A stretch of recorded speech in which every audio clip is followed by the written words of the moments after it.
আপনারা বেশি বলছেন কথা, আপনারা কেউ কথা বলবেন না। সব বলি, আপনাদের রিকোয়েস্ট করছি কিছু বলবেন না। আমি অনেক দূর থেকে আসছি আপনাদের সাথে কিছু কথা বলার জন্য।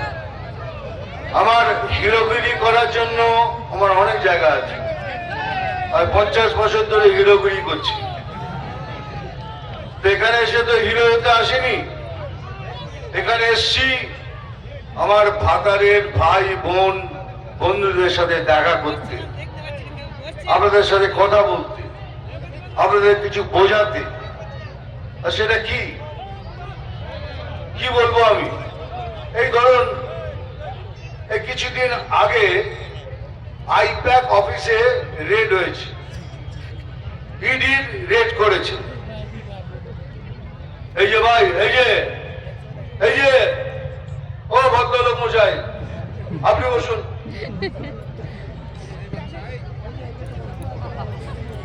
ইডি রেড করেছে। ইডি মানে বিজেপি নয়, সিবিআই মানে বিজেপি নয়, এটা একটা অন্য সংস্থা।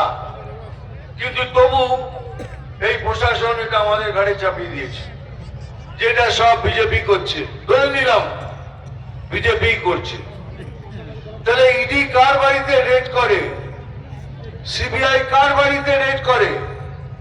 যারা চুরি চামারি করে তাদের বাড়িতেই রেড করে। আপনার বাড়িতে রেড করেছে? আপনার এখানে কারোর বাড়িতে রেড করেনি? তাহলে বেছে বেছে তাদের বাড়িতে রেড করেছে যারা কিছু না কিছু পাপ করেছে অথবা দুর্নীতি করেছে। এখন হচ্ছে রেড তো করলো হঠাৎ। আমাদের রাজ্যের সব থেকে বড় যিনি, উনি অফিসে ঢুকে গেলেন, ঢুকে গিয়ে ল্যাপটপ, কম্পিউটার, ফাইল যা ছিল সবকিছু হাতড়ে ফাতড়ে নিয়ে চলে। আমার প্রশ্নটা হলো, আপনি কেন নিয়ে গেলেন? আপনার কিসের ভয়? এগুলো নিয়ে যে গেলেন, আপনার কিসের ভয়?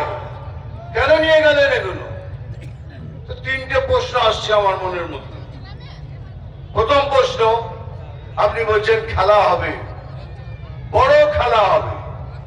বুঝলাম বড় খেলা হবে। বড় খেলা হবে মানে কি? আগের বার বিজেপিদের ঘর থেকে বার করে দিয়েছেন, মেরেছেন, ধরেছেন, গণহত্যা করেছেন। এবারে কি করবেন? গলা কেটে দেবেন, ঝুলিয়ে দেবেন ফাঁসিতে। যখন খেলা হবেন বলেছেন, তবে মনে রাখবেন, এবার একা খেলবেন না, আমরাও আপনার সাথে খেলবো।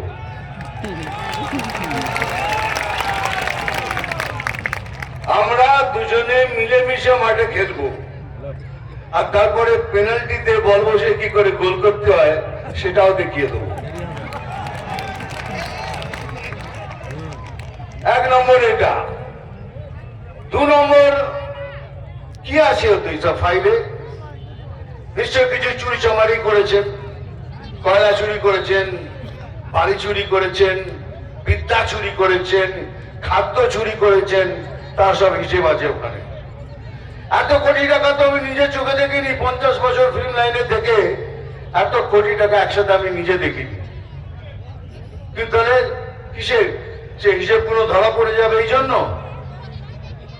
হ্যাঁ, তাহলে কেন এইসব ফাইল নিয়ে টানাটানি?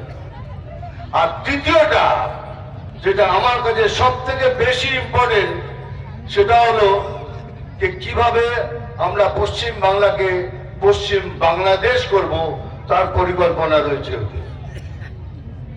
ভালো করে শুনবেন কেন বললাম এটা। এই তো প্রধানমন্ত্রী বারবার বলছেন এই 400 কিলোমিটার বর্ডার খালি আছে, আমাদের জমি দিন, আমরা তৈরি করব, কিন্তু উনি দিচ্ছেন না। আর কিছু হলে বলে আমি কি জানি, এটা তো কেন্দ্রের ব্যাপার। আমরা তো বলছি এটা কেন্দ্রের ব্যাপার, কেন্দ্র দায়িত্ব নিচ্ছে। আপনি জায়গা তো দিন, 400 কিলোমিটার ফেন্সিং করে দিলে ওখান থেকে লোকটা আসতে পারবে না, কিন্তু উনি করতে দেবেন না। কেন? ওখান দিয়েই তো লোক ঢুকবে, ওখান দিয়ে লোক ঢোকাবেন, তারপর এখানে খুন, রাহাজানি, বদমাশি, হাঙ্গামা, জ্বালিয়ে দেয়া, এইসব কাজ শুরু হবে। তাহলে এত কিছু করার প্রয়োজন কি? কিন্তু মনে রাখবেন, পশ্চিম বাংলাদেশের স্বপ্ন দেখছেন, কিন্তু আমার মতো লোক যতদিন বেঁচে থাকবে আর আমার গায়ে এক